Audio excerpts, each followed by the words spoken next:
Assalamualaikum warahmatullahi wabarakatuh. Selamat pagi semuanya. Belajar tentang pendidikan kewarganegaraan pada dasarnya adalah belajar tentang keindonesiaan. Belajar bagaimana menjadi manusia yang berkepribadian Indonesia, memiliki rasa cinta tanah air dan memiliki rasa kebangsaan Indonesia. Oleh karena itu, sarjana atau profesional perlu memahami tentang keindonesiaan, berkepribadian Indonesia, rasa kebangsaan Indonesia, dan memiliki rasa cinta tanah air Indonesia. Mengapa pendidikan kewarganegaraan menjadi kriteria pengembangan kemampuan utuh bagi sarjana atau profesional?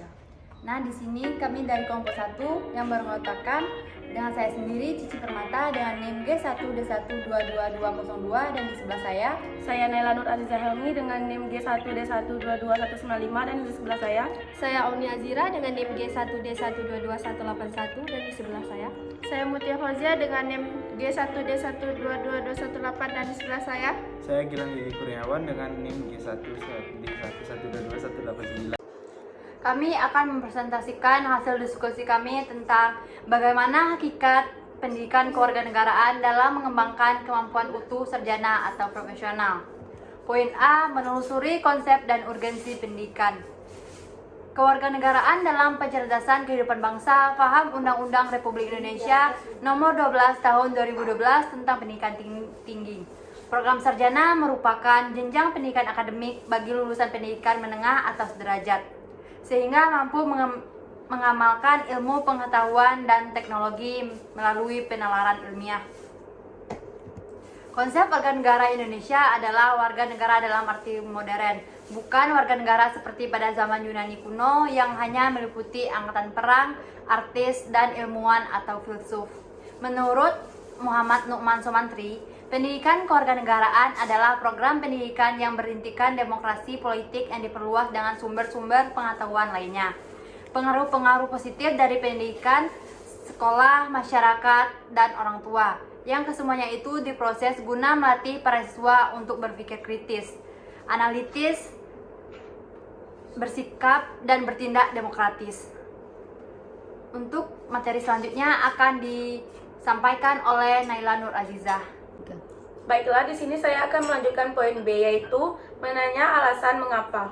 Pembentukan warga negara agar memiliki rasa kebangsaan dan cinta tanah air, maka muncul pertanyaan bagaimana upaya para pendiri negara dan pemimpin negara membentuk semangat kebangsaan dan cinta tanah air.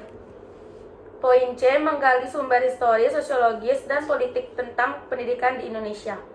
Secara historis, pendidikan kewarganegaraan dalam arti substansi telah dimulai jauh sebelum Indonesia diproklamasikan sebagai negara merdeka.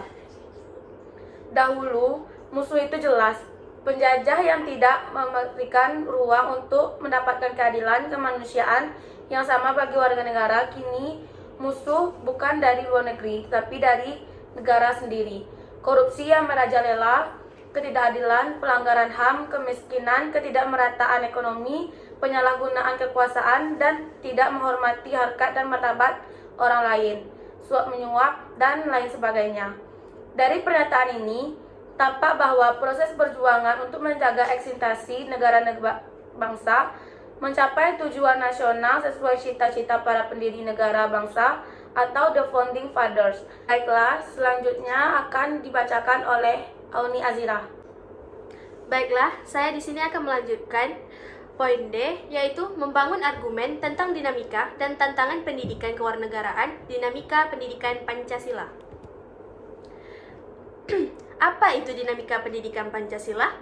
Dinamika pendidikan Pancasila sebagaimana diketahui upaya pembudayaan atau pewarisan nilai-nilai Pancasila tersebut telah secara konsisten dilakukan sejak awal kemerdekaan sampai dengan pada saat sekarang ini. Pendekatan pembelajaran dalam mata kuliah pendidikan Pancasila adalah pendekatan pembelajaran yang berpusat kepada mahasiswa untuk mengetahui dan memahami nilai-nilai Pancasila, filsafat negara, dan ideologi-ideologi bangsa. Pengembangan esensi materi pendidikan Pancasila meliputi pengantar perkuliahan pendidikan Pancasila, Pancasila dalam kajian sejarah bangsa Indonesia, Pancasila sebagai dasar negara, ideologi negara, sistem etika, Pancasila sebagai dasar nilai pengembangan ilmu pendidikan. Selain itu, urgensi pendidikan Pancasila adalah untuk membentengi dan menjawab tantangan perubahan-perubahan di masa yang akan mendatang. Baik, saya akan melanjutkan poin E, yaitu mendeskripsikan esensi dan urgensi pendidikan kewarganegaraan untuk masa depan.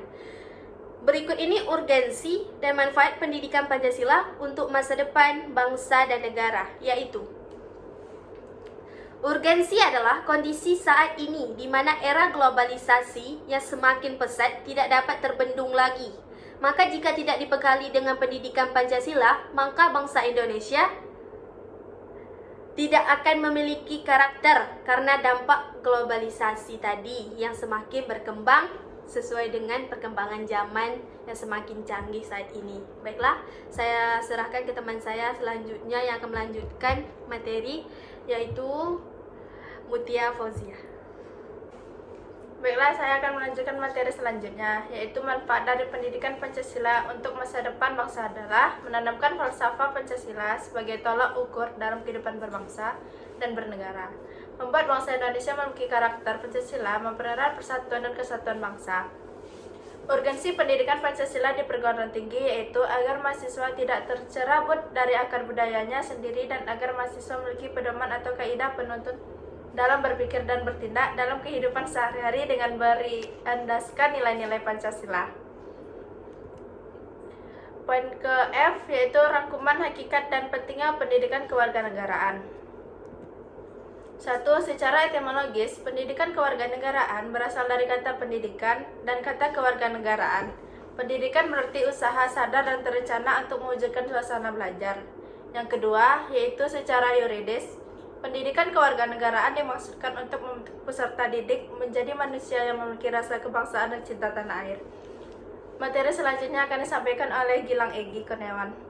Yang ketiga, secara terminologis, pendidikan kewarganegaraan adalah program pendidikan yang berintikan demokrasi politik diperluas dengan sumber-sumber pengetahuan lainnya dari pendidikan sekolah, masyarakat, dan orang tua.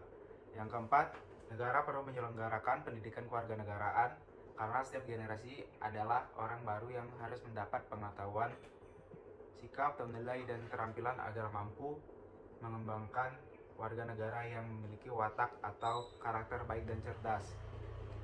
Yang kelima, secara historis, PKN di Indonesia awalnya diselenggarakan oleh organisasi pergerakan yang bertujuan untuk membangun rasa kebangsaan dan cita-cita Indonesia merdeka.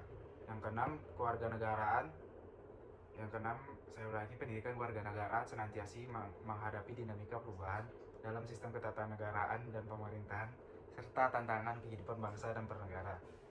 Yang terakhir, ketujuh, PKN Indonesia untuk masa sangat ditentukan oleh pandangan bangsa Indonesia, eksistensi konstitusi negara, dan tuntutan dinamika perkembangan bangsa. Nah, presentasi dari kelompok kami sudah sampai di bagian akhir. Selama presentasi, kelompok kami telah membahas tentang konsep dan urgensi pendidikan kewarganegaraan, alasan diperlukannya pendidikan kewarganegaraan, mengkaji sumber-sumber historis, sosiologis, dan politik, serta membangun argumen, dinamika, dan tantangan pendidikan kewarganegaraan, dan mendeskripsikan esensi dan urgensi pendidikan kewarganegaraan. Sekian dari kelompok kami. Bila terdapat kesalahan, kami mohon maaf. Kesempurnaan hanya milik Tuhan Yang Maha Esa. Kami tutup dengan Wassalamualaikum warahmatullahi wabarakatuh.